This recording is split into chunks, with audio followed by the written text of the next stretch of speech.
The Score is brought to you by BearingDrift.com, America's conservative voice. Visit us at BearingDrift.com. Now back to the one who's keeping score, your host, Scott Lee.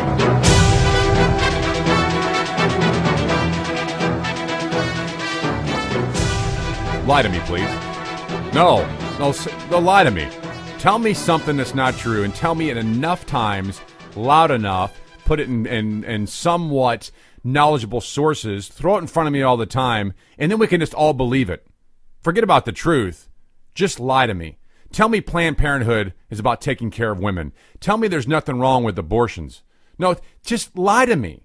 Tell me that the rich don't pay their fair share. I would rather be lied to than the truth.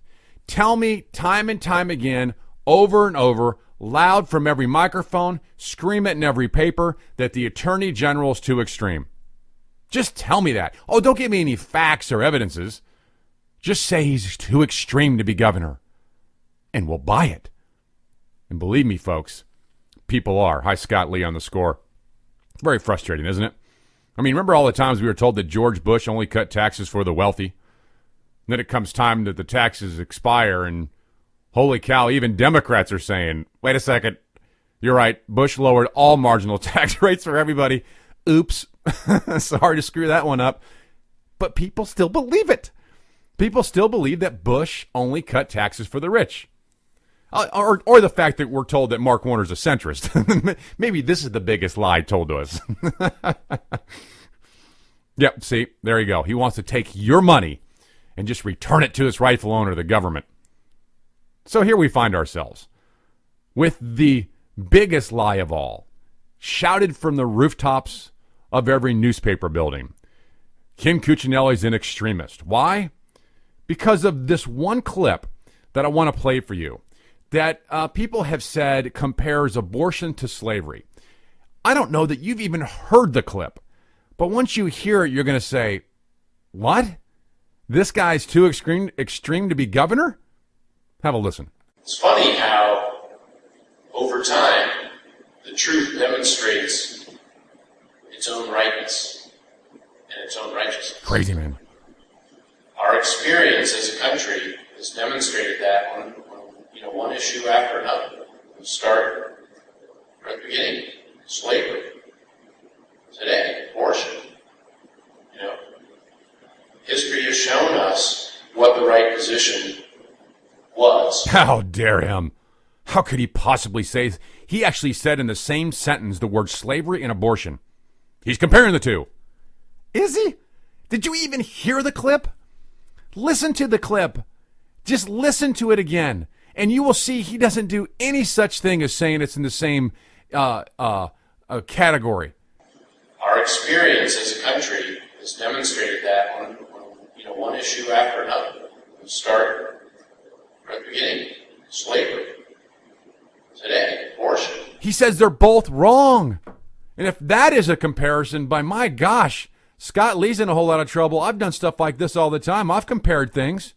I mean, could you imagine saying something like, I don't know, the Revolutionary War was right at that time, and history has proven it to be so, and the Iraq War, by the way, will be proven to be true in history also. Am I saying the Iraq War is the same as the Revolutionary War exactly? No. I'm simply saying in history it will prove that they're both viable and important. This kind of misrepresentation, this kind of demagoguery from the left and others who don't pay attention is very bad for our society. Because essentially we can't even have a rational, common, courtesy conversation. We just can't. Now, I'd be fine if it was only the left, because this is what I expect from the radical left, until I read the comments from Lieutenant Governor Bill Bolling, who said, quote, any second that we spend being distracted by discussions about whether or not abortion and slavery are comparable is a wasted second, unquote. Thank you, Lieutenant Governor Bill Bolling, but that's not what happened. That's not at all what everyone just heard just now on this show. What are you listening to? Oh, wait a minute. He goes on to say, quote, I read the comments that Cuccinelli made, and I don't understand. I don't understand why he felt compelled to make that comparison, unquote. He even went on to say it was a silly thing to say. He read the comments and came up with that? Lieutenant Governor Bill Bolling, you sure there's not something else going on here? Did you really read the comments? Did you see them? Sir, I'm almost positive you're pro-life. I'm almost positive that you're against slavery. Would you not admit that both those things are wrong and that history will prove them to both be wrong? What exactly do you find disdainful in the Attorney General's comments? This idea that we can just say extreme enough and he's unelectable is a frightening scenario in our country.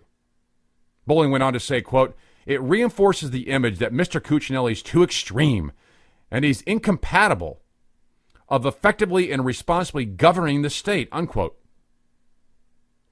Did that comment make the Attorney General unqualified to be our governor? I'll tell you what's funny is we miss what extreme is. I guess McAuliffe, not ever being in politics as a seat holder in any capacity, and not even understanding the role of the governor or the positions around him, that doesn't make him too extreme to be governor, or even compatible with the governor's mansion. Or the fact that McAuliffe showed up at Cosby High School in 2008 and said that he thinks taxpayers ought to pay for teachers' cars and homes. Is that too extreme?